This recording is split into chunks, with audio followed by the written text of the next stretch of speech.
Hello guys, so for today's video, ito na nga yung continuation ng pagpapagawa ng aking bakuran. Dito na nga sila sa front kasi gumagawa sila ng pintuan. Hindi ko alam kung pang ilang araw na nila to, pero ito na yung last day nila dito sa pagtatrabaho. Kawayan pa rin ang pinagtapalan sa pintuan. Sa nakikita nyo, malaki yung aming pintuan na pinagawa. Kasi sa garahe ito ng aming sasakyan. Hindi naman sa pagmamayabang, may sasakyan po kami. Yung sasakyan po namin yan, yung source of income po namin. Isa itong PUG or jeepney na may ruta. At yes po, doon kami kumukuha ng aming pang araw-araw.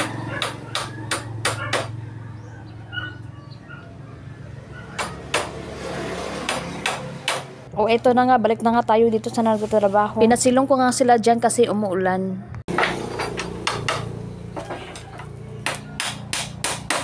Habang tumitingin kami dyan sa nagtatrabaho, yung anak ko nakakandong sa akin at ayan, may nakita ako sa batok niya. Kaya pala palaging kumukuskos kanyang ulo. Ang taba ng kuto, gusto pa niya hindi patayin. Hay nako, tong batang to. Ito na nga, nakabit na yung mga pintuan dito.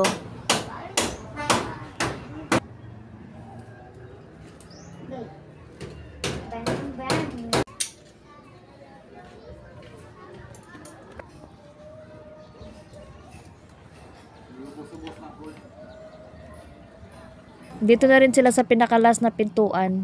Dahil last din na rin nila sa pagtatrabaho ay pinagsipagan na rin nila. Yung sweldo pala nila ay araw-araw ko ibibigay. Kasi may pamilya rin silang papakainin. Ay pagkatapos rin naman nila magtrabaho ay magtatagay rin naman ng bill. Eh kasi dyan sila masaya. Yan talaga si Tatay Using, parang araw-araw na rin umiinom. Pampainit daw. Hay nako, ganyan talaga ang buhay eh. Hanggang dito na lang muna. Comment down below kung saan umabot ang video. Thank you for watching. Bye!